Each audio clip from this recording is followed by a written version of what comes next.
नमस्कार सभी को, एक बार फिर से स्वागत है एक और नई वीडियो में। और हम पतंजलि योग सूत्र को समझ रहे हैं छोटे छोटे शब्दों के माध्यम से। आज का जो शब्द है वो है विषयवती। महर्षि पतंजलि ने मन की जो प्रवृत्ति बताई है वो विषयवती यानी विषयों में बंधने वाली बताई है। विषय के साथ अटैच होने की उसकी प्रवृत्ति है।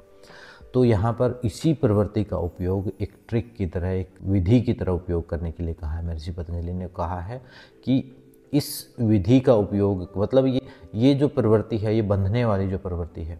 इसी का उपयोग करके मन को कंट्रोल किया जा सकता है। जैसे मान लो किसी जंगली बंदर को कंट्रोल करना है तो उसको हम मान लो एक केले का लालच हम दे सकते हैं, तो उसका उसमें जो लगाव है वो उसके बंधन का कारण भी बन सकता है, उसको कंट्रोल करने का भी कारण बन सकता है।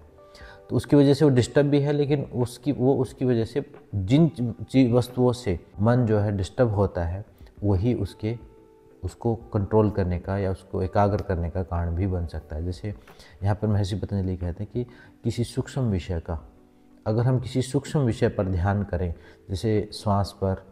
या दिए पर, जैसे त्राटक हम करते हैं, या संवेदनाओं पर, या शरीर के किसी हिस्से पर ध्यान करते हैं हम,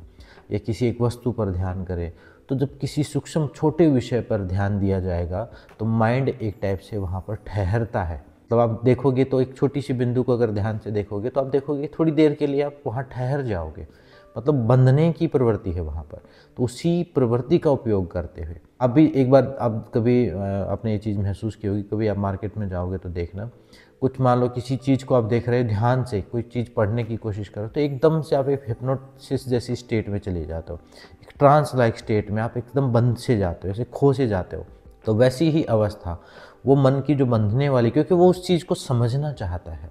तो उसी प्रवृत्ति का उपयोग एक ध्यान की तरह कर सकते हैं। तो इसीलिए